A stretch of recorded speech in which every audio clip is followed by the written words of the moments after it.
Matius pasal 24, hari Jumat tanggal 26 September 2025. Khotbah tentang akhir zaman ini akan dituliskan di pasal 24 dan pasal 25 kitab Matius. Bait Allah akan diruntuhkan. Sesudah itu Yesus keluar dari bait Allah lalu pergi. Maka datanglah murid-muridnya dan menunjuk kepada bangunan-bangunan bait Allah. Ia berkata kepada mereka, "Kamu melihat semuanya itu? Aku berkata kepadamu, sesungguhnya tidak satu batu pun di sini akan dibiarkan terletak di atas batu yang lain. Semuanya akan diruntuhkan." Nah, ini di perikop tentang bait Allah akan diruntuhkan hanya 2 pasal. Jadi 2 ayat. Jadi 2 ayat ini berbicara setelah Yesus berbagi dan mengecam ahli-ahli Taurat dan orang-orang Farisi di pasal yang ke-23. Nah, dikatakan sesudah itu Yesus keluar dari bait Allah lalu pergi. Nah, mungkin sementara di luar ya, dalam perjalanan kan kalau kita di luar bait Allah kita lihat bangunannya ya, lebih kita bisa lihat keseluruhan. Nah, sambil di jalan itu dikatakan maka datanglah murid-muridnya dan menunjuk kepada bangunan-bangunan bait Allah. Nah, kita bisa imagine kita keluar dari gereja dan kita agak jauh berdiri, kita lihat keseluruhan bangunan gereja kita ya.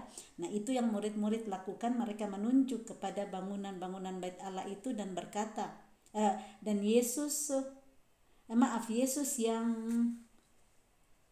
maka datanglah murid-muridnya dan menunjuk kepada bangunan-bangunan bait Allah. Jadi murid-murid yang menunjuk kepada bangunan bait Allah, tetapi Yesus yang berkata kemudian, ya, ini di ayat 2, ia huruf besar, ia berkata kepada mereka, Yesus berkata kepada mereka, "Kamu melihat semuanya itu?" Nah, murid-murid menunjuk, "Oh ya, ini bangunan bait Allah seperti ini." Saya tidak tahu apakah mereka memperlihatkan menaranya, dindingnya atau apa, tapi Yesus berkata, "Kamu melihat semuanya itu? Kamu lihat utuh semuanya bangunan bait Allah? Aku berkata kepadamu, sesungguhnya tidak satu batu pun di sini akan dibiarkan terletak di atas batu yang lain."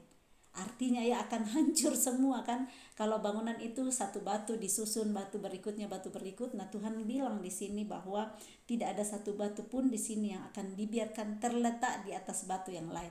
Artinya benar-benar hancur semua, semuanya akan diruntuhkan.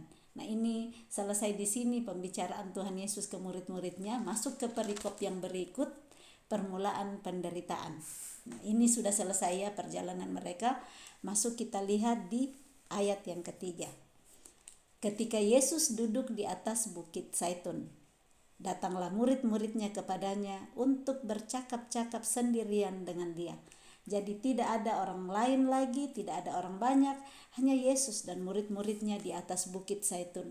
Kita lihat bahwa yang datang mendekat kali itu adalah muridnya ya. Karena ditulis di sini ketika Yesus duduk di atas bukit Zaitun, datanglah murid-muridnya. Nah, dalam hidup kita Tuhan itu siap, Tuhan duduk nunggu kita untuk datang mendekat kepada Dia. Ada bagian kita untuk datang mencari Dia. Kita lapar dan haus akan duduk dekat dengan Dia, mendengar cerita-ceritanya, mendengar suara hatinya, mendengar apa yang Tuhan mau bagikan kepada kita. Nah, ini yang dilakukan murid-murid. Yesus duduk, mereka yang datang. Dan mereka mengambil waktu bercakap-cakap sendirian dengan Dia. Ada waktu yang Tuhan rindu, Dia duduk menanti kita untuk datang bercakap-cakap dengan Dia. Jangan kita bilang, "Ya Tuhan kan yang datang nanti temui saya." Di sini dilihat murid-murid yang datang menemui Yesus. Apakah kita mau mengambil bagian untuk naik ke atas bukit menemui Yesus yang sementara duduk menunggu kita, yang rindu untuk bercakap-cakap dengan kita? Berikutnya kata mereka, murid yang berbicara kepada Yesus, "Katakanlah kepada kami, bila manakah itu akan terjadi dan apakah tanda kedatanganmu dan tanda kesudahan dunia?" Nah, mereka tanya sekarang, kapan ini tanda kesudahan dunia? Jawab Yesus kepada mereka, Waspadalah supaya jangan ada orang yang menyesatkan kamu. Sebab banyak orang akan datang dengan memakai namaku dan berkata, akulah Mesias, dan mereka akan menyesatkan banyak orang. Kamu akan mendengar deru perang atau kabar-kabar tentang perang, namun berawas-awaslah, jangan kamu gelisah, sebab semuanya itu harus terjadi, tetapi itu belum kesudahannya. Yang Yesus jawab kepada murid-muridnya bahwa waspadalah.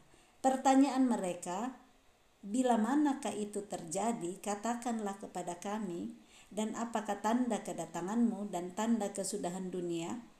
Yesus menjawab, waspada, supaya jangan ada orang yang menyesatkan kamu. Yesus tidak bilang, oh iya akan datang tanggal ini, bulan ini, enggak. Yang malah dijawab, waspada.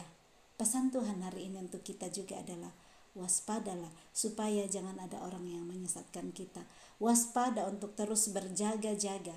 Ada banyak orang yang akan datang memakai nama Yesus dan berkata, aku Mesias, tetapi mereka hanya akan menyesatkan kita. Mari terus berwaspada seperti pesan Yesus kepada murid-muridnya. Setiap hari kita perlu berjaga-jaga, setiap hari kita perlu waspada, karena waktu Tuhan akan datang seperti pencuri. Kita lanjut dulu. Kamu akan mendengar deru perang atau kabar-kabar tentang perang, namun berawas-awaslah, jangan kamu gelisah. Apa yang bisa membuat kita gelisah? Saat ada kabar-kabar, oh akan ada perang ini, oh katanya akan ada gempa ini, oh adanya akan ada banjir, oh akan ada ini. Pasti hati menjadi gelisah. Yesus sudah memesankan kepada murid-muridnya, jangan kamu gelisah, namun berawas-awaslah. Pesan yang sama datang kepada kita hari ini. Tetap berawas-awas, jangan gelisah. Karena apa? Di 1 Petrus 4 ayat 7, mari kita buka dulu supaya kita lihat ya. 1 Petrus 4 ayat 7. Kesudahan segala sesuatu sudah dekat, karena itu kuasailah dirimu dan jadilah tenang supaya kamu dapat berdoa. Ya, 1 Petrus 4 ayat 7. Kesudahan segala sesuatunya sudah dekat. Bagaimana supaya kita tidak menjadi tadi dituliskan oleh Tuhan gelisah? Kan kalau kita gelisah kita nggak bisa jadi tenang. Supaya kita bisa tenang, supaya kita tidak gelisah, apa yang perlu kita lakukan? Kuasai diri. Menguasai diri. Kalau ada berita-berita, kalau ada orang yang datang mengolok-olok kita, kalau ada orang yang datang menertawai kita, kalau ada orang yang bilang, yang kamu percaya seperti ini, tetap kuasai diri. Orang datang bilang, oh muka kamu kok begini, muram-muram aja. Mungkin pas kelihatan ya, kalau orang serius kadang kelihatan mukanya jadi muram kelihatan. Hati-hati dengan telinga kita ya, hati-hati dengan apa yang orang katakan. Pegang janji Tuhan, pakai telinga kita untuk mendengar janji Tuhan. Kuasai diri saat kita mendengar apa kata orang, kuasai diri saat kita melihat, kuasai diri saat kita berjalan dan mungkin sedikit ada yang membuat kita tergelincir. Segera kuasai diri, bangkit kembali, dan supaya kita menjadi tenang dan kita bisa berdoa, supaya kita bisa tetap berdoa mempercayai perkataan Tuhan, bukan malah menjadi gelisah dan tidak tenang. Kita lanjut. Sebab semuanya itu harus terjadi, tetapi itu belum kesudahannya. Ayat 7. Sebab bangsa akan bangkit melawan bangsa dan kerajaan melawan kerajaan, akan ada kelaparan dan gempa bumi di setiap tempat, di berbagai tempat. Akan tetapi semuanya itu barulah permulaan penderitaan menjelang zaman yang baru. Kita lihat begitu banyaknya kejadian-kejadian yang terjadi sekarang ini. Bangsa bangkit melawan bangsa, kita sudah saksikan. Kerajaan melawan kerajaan.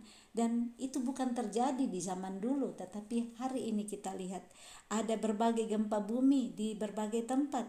Dan Tuhan Yesus berkata, itu barulah permulaan penderitaan menjelang zaman yang baru. Ayat 9, pada waktu itu kamu akan diserahkan supaya disiksa, dan kamu akan dibunuh, dan akan dibenci semua bangsa oleh karena namaku. Dan banyak orang akan murtad, dan mereka akan saling menyerahkan dan saling membenci. Banyak nabi palsu akan muncul dan menyesatkan banyak orang.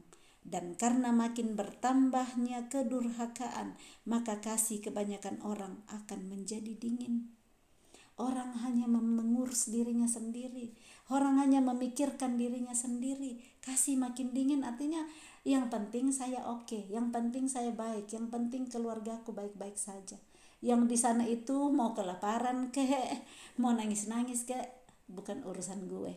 Itu kasih yang semakin dingin, yang menjadi dingin. Tetapi saat kita ada belas kasihan kepada orang lain, tapi bukan artinya seluruh dunia kita berbelas kasihan. Tuhan akan menaruh di hati kita belas kasihan kepada orang-orang tertentu. Kita tidak bisa menjadi Roh Kudus untuk semua orang. Tuhan Yesus pun gak semua orang ya waktu dalam masa pelayanannya. Tuhan pakai orang-orang masing-masing di bagiannya sendiri. Mungkin orang yang lagi kelaparan di sana bukan bagian saya. Jangan kita terintimidasi, oh saya tidak pergi bantu orang lapar di sana. Tuhan udah siapkan orang lain. Tuhan akan taruh di hati kita spesial, nangisin seseorang yang mungkin saat itu dia mau kita bantu. Tetapi mungkin ada 10 orang datang minta bantuan, kita gak bisa semua kan. Kecuali kalau memang Tuhan yang taruh di hati kita. Banyak hal di sini orang akan saling menyerahkan dan saling membenci. Itu yang Tuhan Yesus ajar supaya was-was, supaya kita nggak ikut-ikutan di sana, saling menyerahkan, saling cerita biar yang lain dijatuhkan. Kadang kan ada seperti itu, menceritakan kepada pimpinan supaya rekan kerja kita terjatuh. Menceritakan mungkin hal kecil yang dilakukan daripada pergi bilang, wow luar biasa rekan kerja saya ini, dia bekerja dengan sepenuh hati. Daripada satu hal kecil yang kasihan dia salah, itu yang dicerita ke pimpinan. Dan pimpinan akan melihat, ternyata orang ini saya gak bisa percaya.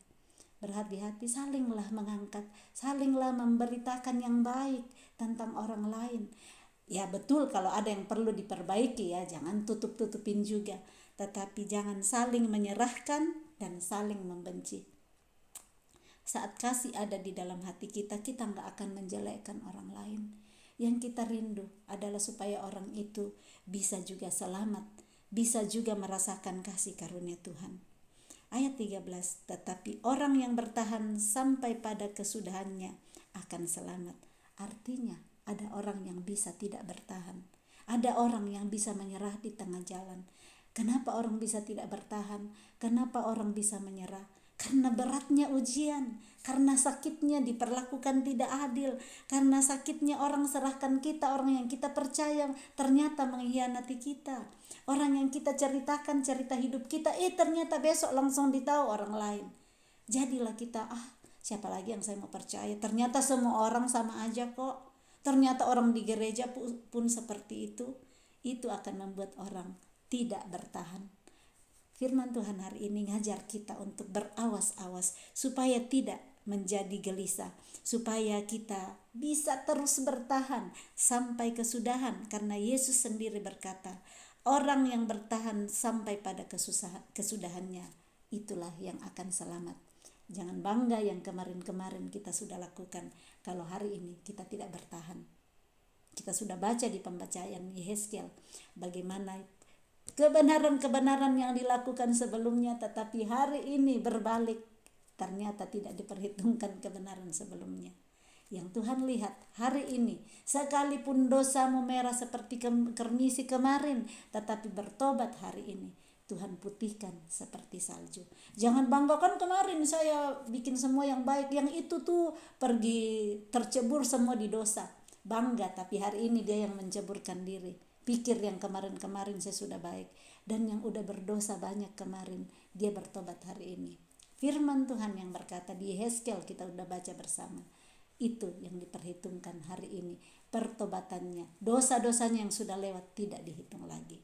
So mari terus setia di dalam kebenaran yang kita sudah hidupi terus kebenaran itu. Kalau masih ada yang kita perlu bersihkan, masih ada dosa kita melihat orang, masih mungkin munafik kah, masih tidak jujur kah, masih sombong kah, masih iri hati kah, masih pelit kah, masih apapun yang masih ada, segera kita berbalik dan hari ini kita kerjakan lebih baik kebenaran kita.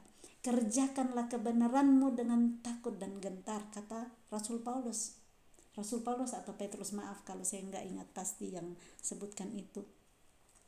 mengerjakan kebenaran dengan takut dan gentar setiap hari. Dan itu yang Yesus bilang, menyangkal diri, pikul salib setiap hari. Karena untuk menghidupi kebenaran kita perlu sangkal diri. Ada yang mau kita, yang kita mau senang bikin, tapi karena bukan kebenaran, saya harus sangkal diriku supaya saya tidak lakukan itu. Itulah yang menyangkal diri. Pikul salib tidak mudah, lebih bagus jalan lenggang-lenggok, nggak ada apa-apa yang dipikul. Tetapi karena kita mau taat kebenaran, kita rela melakukan dan kita nggak akan susah kerjakan. Sangkal diri, pikul salib tidak akan susah dilakukan karena Yesus sendiri yang akan mengerjakannya di dalam kita. Kuknya akan ringan dan lembut. Jadi sekalipun kita sangkal diri, sekalipun kita pikul salib, kita akan jalan dengan ringan. So, jangan menyerah di tengah jalan, bertahan sampai kesudahannya. Janji Tuhan, kita akan selamat.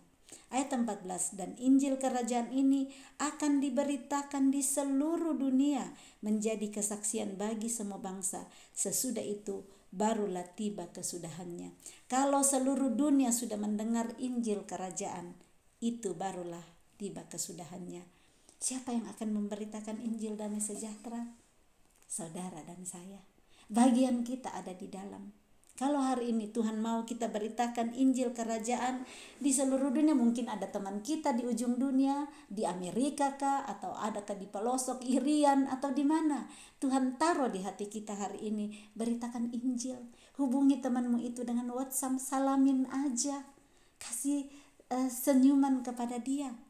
Mungkin itu awal untuk dia berbalik. Mungkin sekarang ini dia sementara dalam keadaan yang berat dan mungkin dia mau meninggalkan imannya, mungkin dia tidak mau bertahan lagi. Kalau Tuhan taruh nama seseorang di hati saudara hari ini, segera hubungin dia. Itu Roh Kudus yang menghubungi supaya Injil kerajaan diberitakan. Tuhan buka hari ini kesempatan kepada kita. Nggak ada alasan lagi bilang, aduh tapi kan saya tidak bisa terbang sampai ke Irian, saya nggak bisa terbang sampai ke Selandai Baru. Ada WhatsApp, ada IG, ada Facebook, semua yang sudah kita pakai sudah alat supaya kita tidak membuat alasan lagi. Segera saat Tuhan perintahkan, taat seperti Yehezkiel. Yehezkiel setiap kali Tuhan bilang, dia langsung lakukan. Tanpa alasan, tanpa pembenaran diri, tanpa Tuhan tapi kan kalau begini dan begini. Kita lanjut perikop berikut, siksaan yang berat dan Mesias yang palsu. Jadi apabila kamu melihat pembinasa keji berdiri di tempat kudus, menurut firman yang disampaikan oleh Nabi Daniel, para pembaca hendaklah memperhatikannya. Maka orang-orang yang di Yudea haruslah melarikan diri ke pegunungan. Orang yang sedang di peranginan di atas rumah, janganlah ia turun untuk mengambil barang-barang dari rumahnya. Dan orang-orang yang sedang di ladang, janganlah ia kembali untuk mengambil pakaiannya. Celakalah ibu-ibu yang sedang hamil atau yang menyusukan bayi pada masa itu. Berdoalah supaya waktu kamu melarikan diri itu jangan jatuh pada musim dingin dan jangan pada hari Sabat. Sebab pada masa itu akan terjadi siksaan yang dahsyat seperti yang belum pernah terjadi sejak awal dunia sampai sekarang dan yang tidak akan terjadi lagi. Dan sekiranya waktunya tidak dipersingkat, maka dari segala yang hidup tidak akan ada yang selamat. Akan tetapi oleh karena orang-orang pilihan, waktu itu akan dipersingkat. Pada waktu itu jika orang berkata kepada kamu, lihat Mesias ada di sini atau Mesias ada di sana, jangan kamu percaya. Sebab Mesias palsu dan nabi-nabi palsu akan muncul dan mereka akan mengadakan tanda-tanda yang dahsyat dan mujizat-mujizat, sehingga sekiranya mungkin mereka menyesatkan orang-orang pilihan juga. Camkanlah, aku sudah mengatakannya terlebih dahulu kepadamu. Jadi apabila orang berkata kepadamu, lihat, ia ada di padang gurun, janganlah kamu pergi ke situ. Atau lihat, ia ada di dalam bilik, janganlah kamu percaya. Sebab sama seperti kilat memancar dari sebelah timur dan melontarkan cahayanya sampai ke barat, demikian pula lah kelak kedatangan Anak Manusia. Di mana ada bangkai, di situ burung nazar berkerumun. Pesan firman Tuhan di sini. Begitu banyaknya sekarang orang-orang yang memunculkan mujizat-mujizat, yang memperlihatkan kehebatan-kehebatannya. Tetap waspada. Tetap waspada, karena bisa saja itu Mesias-Mesias palsu, itu nabi-nabi palsu yang bisa juga mengadakan tanda-tanda dahsyat dan mujizat. Jangan sampai tersesat, jangan sampai disesatkan. Pegang kebenaran firman Tuhan. Nah, bagaimana supaya kita tidak tersesat? Kita tahu kebenarannya. Saat kita tahu kebenaran, tidak akan mungkin disesatkan lagi. Sekalipun terselubung, ya bisa terselubung sekali dengan kebenaran firman, tapi Roh Kudus akan bukakan satu kata saja mungkin, dan kita tahu ini penyesat. Saya ingat ada dulu kami punya grup WhatsApp, dan kadang orang berbagi di sana. Nah, satu kali saya baca sharing dari seseorang, dan semuanya indah-indah, bagus sekali tentang kebenarannya. Tetapi di akhir ada satu kata yang membuat hati saya tidak tenang dan tidak nyaman. Dan saya tahu itu terselubung, terbungkus dengan kebenaran. Jadi hati-hati sekali kalau baca berita-berita atau dapat WhatsApp dari teman-teman. Kan biasa ada forward ya. Makanya saya selalu sampaikan, baca baik-baik dulu, nonton baik-baik dulu, baru share. Karena kadang ada kecil sekali di dalam, kasihan saat kita sudah share, orang lain nangkap, ternyata ada pengajaran sesat di dalamnya yang tersembunyi dengan kebenaran-kebenaran yang memang bagus sekali kebenarannya. Nah, saat kita sudah tahu tentang kebenaran, yang sembunyi-sembunyi 1% di dalam itu, Roh Kudus akan bukakan kepada kita supaya kita enggak ikut-ikutan tersesat. Supaya tidak tersesat kembali, tahulah kebenaran itu, tahulah pengetahuan itu, supaya kita tidak binasa, kata Hosea 4 ayat 6. Dari mana? Dengan terus-menerus membaca kebenaran firman-Nya. Karena kebenaran firman hanya ada di dalam Alkitab. Kebenaran firman adalah Dia sendiri. Firman Allah adalah Dia sendiri. Perikop berikut, kedatangan Anak Manusia, perumpamaan tentang pohon ara. Segera sesudah siksaan pada masa itu, matahari akan menjadi gelap dan bulan tidak bercahaya, dan bintang-bintang akan berjatuhan dari langit, dan kuasa-kuasa langit akan goncang. Pada waktu itu akan tampak tanda Anak Manusia di langit, dan semua bangsa di bumi akan meratap, dan mereka akan melihat Anak Manusia itu datang di atas awan-awan di langit dengan segala kekuasaan dan kemuliaannya. Dan Ia akan menyuruh keluar malaikat-malaikatnya dengan meniup sangkakala yang dahsyat bunyinya.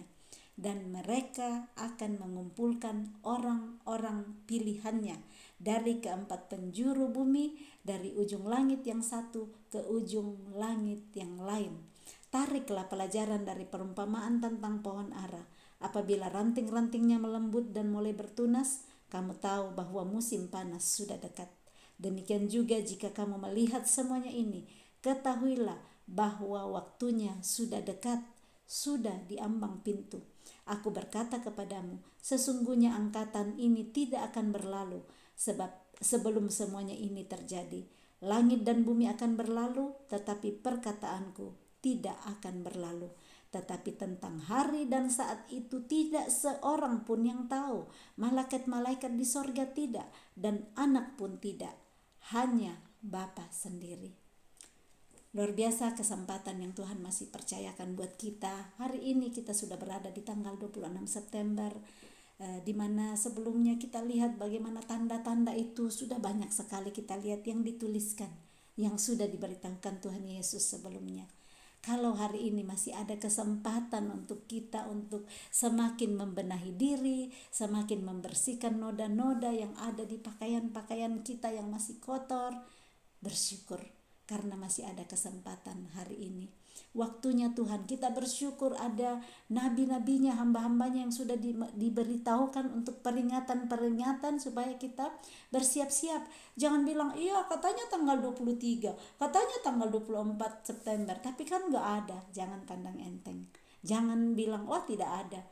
berjaga-jaga setiap hari seperti kata Tuhan Yesus. Kita tidak tahu bahwa hari ini atau besok atau lusa waktunya Tuhan datang. Kita bersyukur bahwa ada nabi-nabinya yang mau rela untuk membagikan apa yang Tuhan taruh di hati mereka, supaya kita belajar untuk mempersiapkan diri, supaya kita tidak keenakan dengan cara hidup dunia yang kita hidupi selama ini, dan tidak berpikir akan ada waktunya.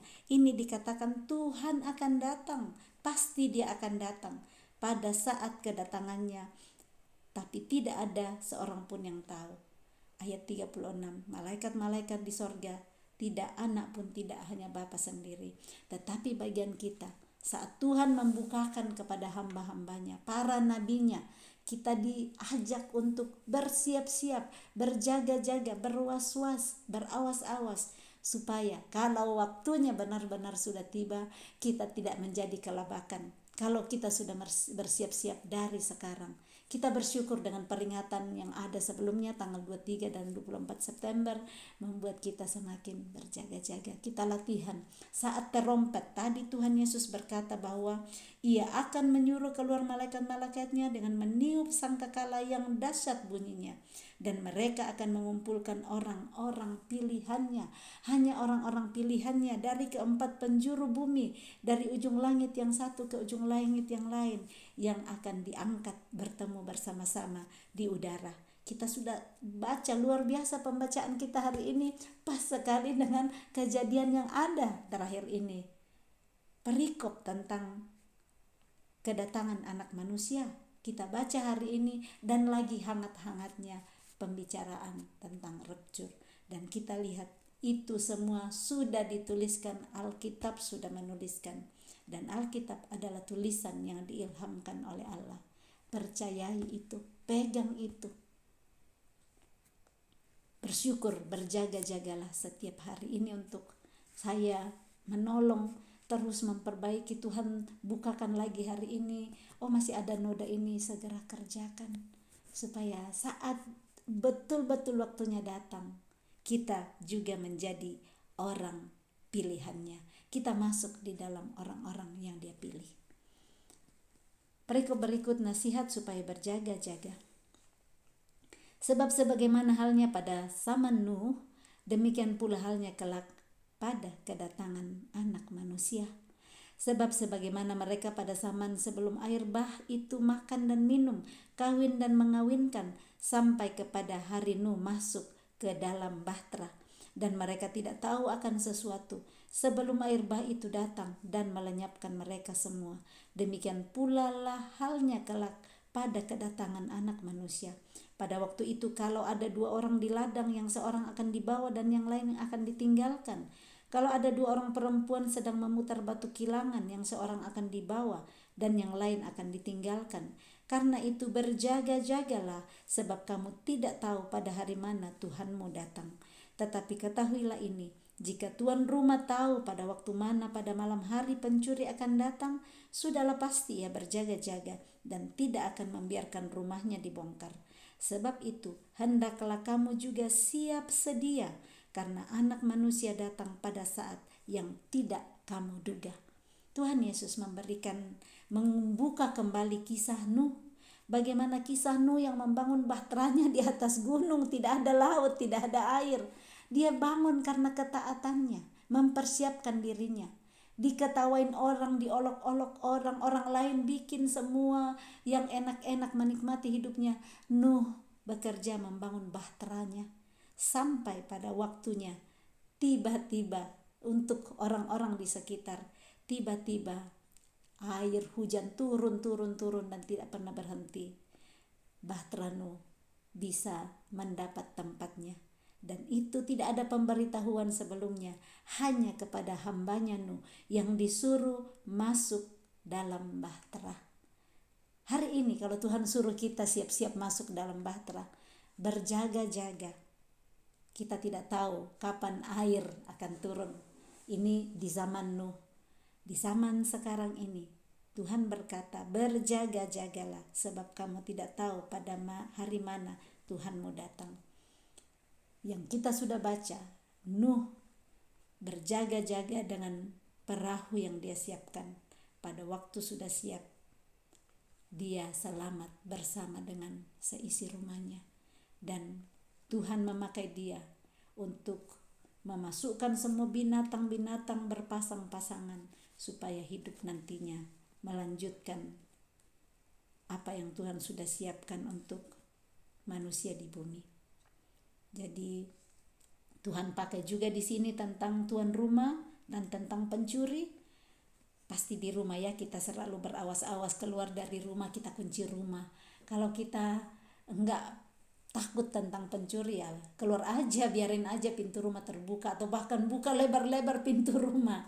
Tetapi Tuhan Yesus pakai juga tentang rumah dengan pencuri, bagaimana kita berjaga-jaga. Kita tidak tahu akan ada pencuri atau tidak, tapi kita kan selalu kunci-kunci pintu kalau sebelum tidur ya.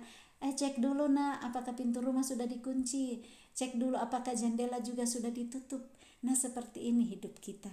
Apakah kita sudah mengunci semua pintu-pintu hati kita untuk hal-hal yang bisa pencuri masuk, mencuri sukacita kita, mencuri damai sejahtera kita, mencuri kepercayaan kita kepada Dia. Bisa datang itu pencuri dalam bentuk ujian kehidupan yang berat, atau orang-orang yang kita lihat selama ini setia kok bisa menjadi berbalik, atau orang yang baik-baik selama ini kepada kita kok menjadi mengkhianati kita. Bisa sekali itu menjadi pintu-pintu yang terbuka, menjadi celah, dan si musuh akan masuk. Dengan cepat itu musuh sudah nunggu. Kalau pintu rumahnya gak terkunci, masuk mencuri. Yang pertama dicuri adalah sukacita kita. Kalau hari ini ada yang mencuri sukacita di hati kita, segera tutup dan bilang, sukacita karena Tuhan itulah kekuatanku. Kalau kelihatannya duka, berat, ujian berat, masalah yang dalam kehidupan dialami yang membuat sukacita hilang, hari ini berkata, sukacita karena Tuhan adalah kekuatanku. Dan bergembiralah karena Tuhan, bukan bergembira karena tidak ada masalah, tidak ada ujian, tapi terus bergembira karena Tuhan. Cari apa yang bisa disyukuri, mengucap syukur dalam segala keadaan. Kalau kita mau, pasti ada yang bisa kita syukuri. Coba deh, yang bilang tidak ada sekali, semuanya hitam, semuanya gelap, tidak ada yang saya bisa syukuri. Saya percaya saat terbuka hati untuk mencari apa yang saya bisa syukuri dalam situasi saya hari ini, pasti ada yang bisa kita syukuri. So, bikin hati yang bersuka cita. Pilihan ada di dalam tangan kita. Supaya pencuri tidak masuk mencuri sukacita kita. Saat sukacita sudah tercuri, yang lain-lain akan kecurian juga. Kita akan bablas dalam sukacita, damai sejahtera. Kita akan pusing, kita jadi tidak tenang, kita tidak tahu bikin apa-apa lagi. Bahkan bisa saja itu pembohong datang, penipu datang, tipu-tipu kita. Kalau kita membuka celah, tutup semua celah hari ini dengan kebenaran firman Tuhan. Semuanya Tuhan sudah siapkan untuk kita.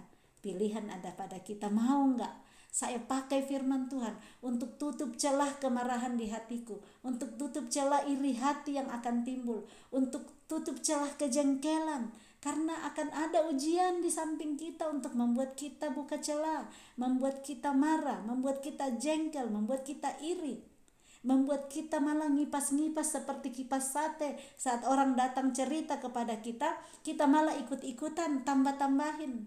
Tutup segala celah itu. Masa persiapan menutup semua celah supaya kita nantinya ikut bersama-sama menjadi orang-orang yang dipilih oleh Tuhan.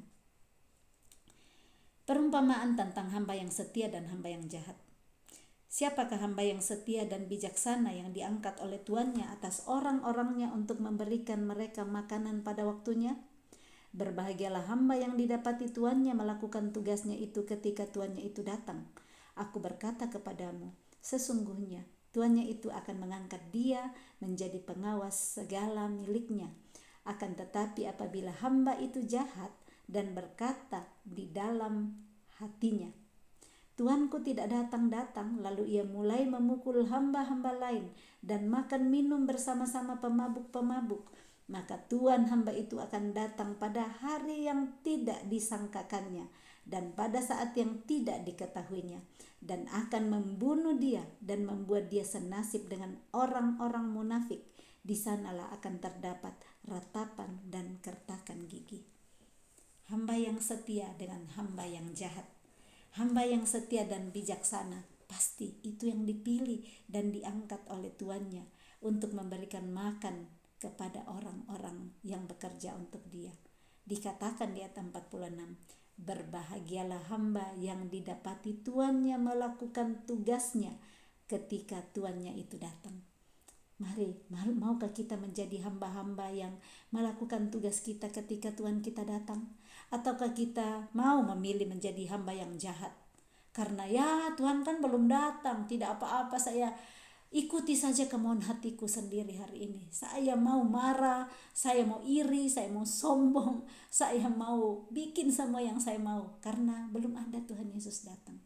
Berhati-hati, dia datang pada hari yang tidak disangka, pada saat yang tidak diketahui. Mari terus berjaga-jaga, siapkan hati kita menjadi hamba yang setia dan bijaksana, supaya saat dia datang, dia menemukan kita melakukan tugas kita dengan setia, melakukan bagian kita dengan penuh kepercayaan.